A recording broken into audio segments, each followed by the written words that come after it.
পরি কি করলে? এটা কি এঁকেছো?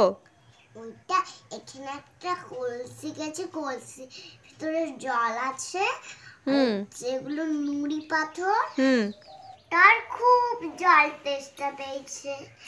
আমরা কাকটা দেখছে যে একটা কলসি আছে, তাদের মধ্যে জল এইটুকু আছে, সে কি করে জল নিচে মুখ ডুবিয়ে অমনি করে খাবে।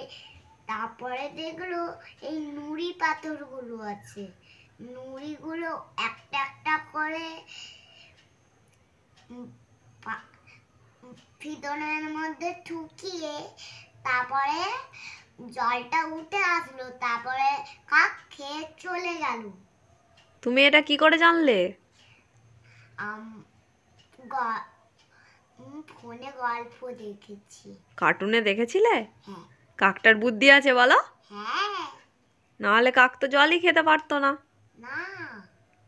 বাহ, গুড, খুব সুন্দর আঁকা হয়েছে।